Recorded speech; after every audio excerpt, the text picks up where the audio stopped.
اللہ کے نبی صلی اللہ علیہ وسلم کا یہ تربیت یافتہ ساتھی حضرت عمر رضی اللہ عنہ خط لکھتا ہے اپنے گورنر ابو موسیٰ اشعری رضی اللہ تعالیٰ عنہ. ایک لکھا، دو لکھا، ظاہر بات اپنے گورنروں کو خط تو لکھنے پڑتے ہیں. گورنر کون سا فون تھا؟ ابو موسیٰ اشعری رضی اللہ تعالیٰ عنہ چونکہ کافی دور رہتے تھے کوفے میں، تو انہوں نے حضرت عمر رضی اللہ تعالیٰ عنہ کے سامنے یہ گزارش کی خط میں کہ اے امیر المومنین، بڑی مشکل پیش آتی ہے. کئی دفعہ ایسا ہوتا ہے کوئی خط پہلے پہنچتا، کوئی بعد میں پہنچتا، پتہ نہیں چلتا کون سا پیغام آپ کا پہلے آیا تھا، کون سا پیغام آپ کا بعد میں آیا ہے. سفر لمبا ہونے کی وجہ سے گھوڑوں میں سفر ہونا ہوتا ہے، کبھی کبھی کوئی غلطی کی وجہ سے، حادثے کی وجہ سے کوئی پہلے پہنچ جاتا ہے، کوئی لیٹ پہنچ جاتا ہے، تو اس چیز میں مشکل پیش آ رہی ہے. میری گزارش یہ ہے کہ آپ اپنے خطوط کے اوپر تاریخ لکھ دیا کریں، اپنے خطوط کے اوپر تاریخ لکھ دیا کریں.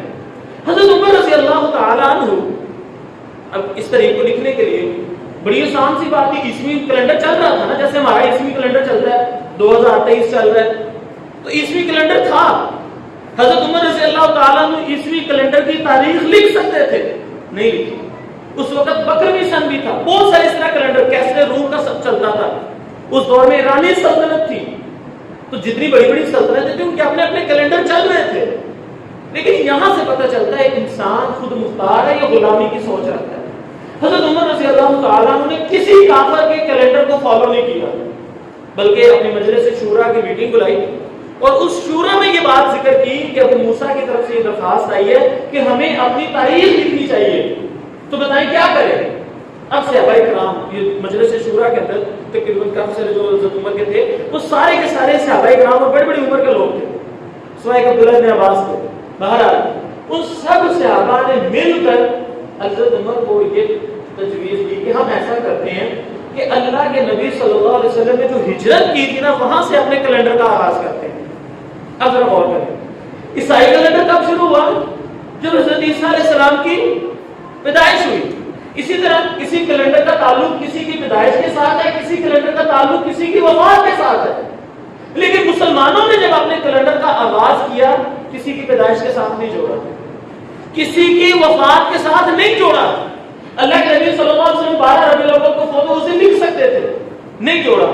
بلکہ سارے صحابہ اس چیز پر متفق ہوئے کہ اسلام کا یہ مزاج ہی نہیں ہے کہ کسی کی پیدائش کو، کسی کی فوتگی کو، یا کسی جشن کو، یا کسی فتح کو ہر سال منایا جائے. اسی لیے انہوں نے اسلام کے مزاج کو سمجھتے ہوئے، عید الفطر اور عید الاضحیٰ کو مد نظر رکھتے ہوئے انہوں نے اپنے اسلامی کیلنڈر کا آغاز ہجرت سے کیا. ہجرت نہ کسی کی پیدائش ہے، نہ کسی کی فوتگی ہے، نہ کسی کی فتح ہے، بلکہ کیا ہے؟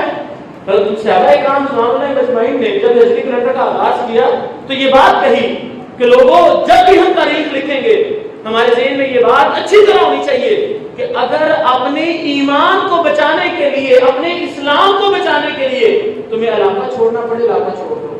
بچے قربان کرنے پڑے، بچے قربان کر دو. اپنی اولاد قربان کرنی پڑے، بیوی بچے قربان کرنے پڑے، ماں باپ قربان کرنے پڑے، مال و دولت قربان کرنی پڑے، کر دو. سب کچھ قربان کر دو، اپنا اسلام بچا لو. سب کچھ چھوڑ کر اسلام کی خاطر ہجرت کر کے چلے دو.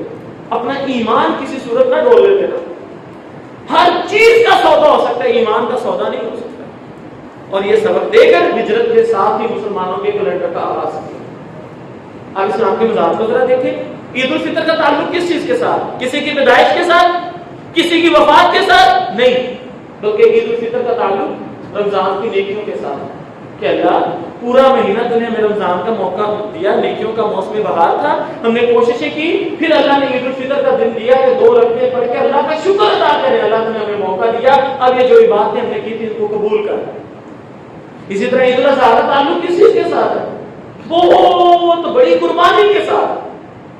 حضرت ابراہیم علیہ السلام نے جب اپنی دنیا کی سب سے قیمتی چیز اپنے بیٹے کی گردن پر اپنے ہاتھ سے چھری چلائی، اللہ کو یہ ادا اتنی پسند آئی، اللہ نے اس کو عید الاضحیٰ کے موقع پر رسم جاری کر دی کہ لوگوں جب تم چھری چلانے لگو تو تم یہ بات اپنے ذہن میں رکھو کہ اگر تمہیں اپنا اسلام بچانے کے لیے دنیا کی سب سے قیمتی چیز پر اپنے ہاتھ سے بھی چھری چلانی پڑے، چلا دو، اسلام کو نہ ضائع ہو. اور یہی سبق عید الاضحیٰ پہ ملتا ہے.